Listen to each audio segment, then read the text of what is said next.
많이 할 때는 10번 이상도 하죠. 왜냐하면 재수술이라는 거는 처음 한 거 말고 그 다음부터는 다 재수술이잖아요.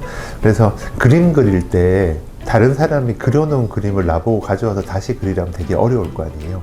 그래서 재수술은 그래서 좀 까다로운 것 같아요. 그래서 앞에 한 선생님이 어떤 방법으로 수술했는지를 모르고 들어가는 경우가 많아서 일단 눈 수술 같은 거 재수술을 해봐도 안에 어떻게 해놓은지 모르고 열고 들어가야 되기 때문에 재수술은 상당히 어려운데, 그러니까 재수술 반복이 되면 될수록 점차 어려워진다라고 생각하셔도 됩니다.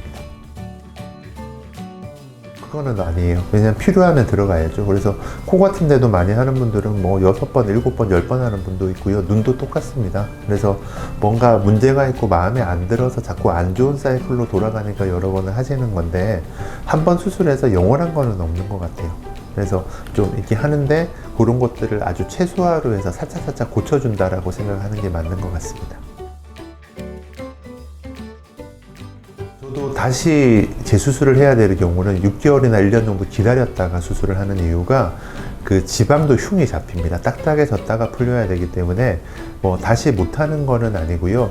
해야 되면 해야죠. 왜냐하면 덜 빠지는 경우도 있고 아니면 너무 많이 빼서 울퉁불퉁한 경우도 있기 때문에 지방 흡입도 재수술이 가능합니다. 반복적으로 할 수 있습니다. 그래서 가슴에 저는, 왜냐하면 유방암 수술을 하시고 나면 재건 목적으로 지방을 넣는 경우도 있는데요. 제가 제일 많이 넣었던 경우에는 10번 넣은 경우도 있기 때문에 조금 개선을 시켜 나간다라고 생각하시면 됩니다. 그래서 계속 반복해서 나는 조금 더 크고 싶다라고 하면은 반복해서 여러 번 수술이 가능합니다.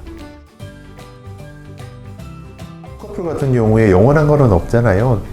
수술한 지 한 10년 정도 되고 나면 또 처지고 쌍꺼풀이 또 작아지니까 손을 볼 때가 오거든요.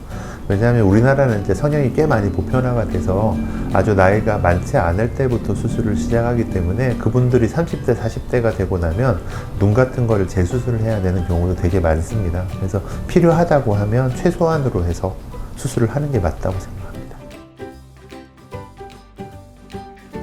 일단은 앞에 한 선생님이 누군지를 알고요. 어떤 방법으로 수술했는지 조금 알고 가면 조금 더 쉬워요.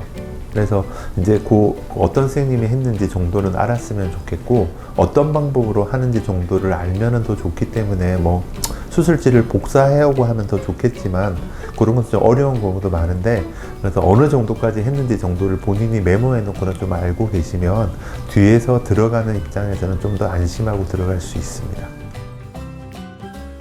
수술은 정답은 없어요. 왜냐하면 앞에 선생님이 어떻게 했는지, 그 사람의 얼굴의 형태가 어떤지에 따라서 방법이 다 바뀌기 때문에 이거는 해봐야 안다라고 제가 설명을 하는데, 처음에 계획대로 진행이 되는 수술은 아닌 것 같거든요. 왜냐하면 재수술은 안에 흉도 많이 잡혀 있을 거고 또 사람에 따라서 수술 방법이 다 다르기 때문에 들어가봐야 압니다라고 설명하는 경우도 있는데, 큰 설명은 해줄 수 있고 끝나고 나서 다시 설명을 해야 되는 경우도 되게 많기 때문에 재수술만큼은 굉장히 경험이 필요한 것 같습니다.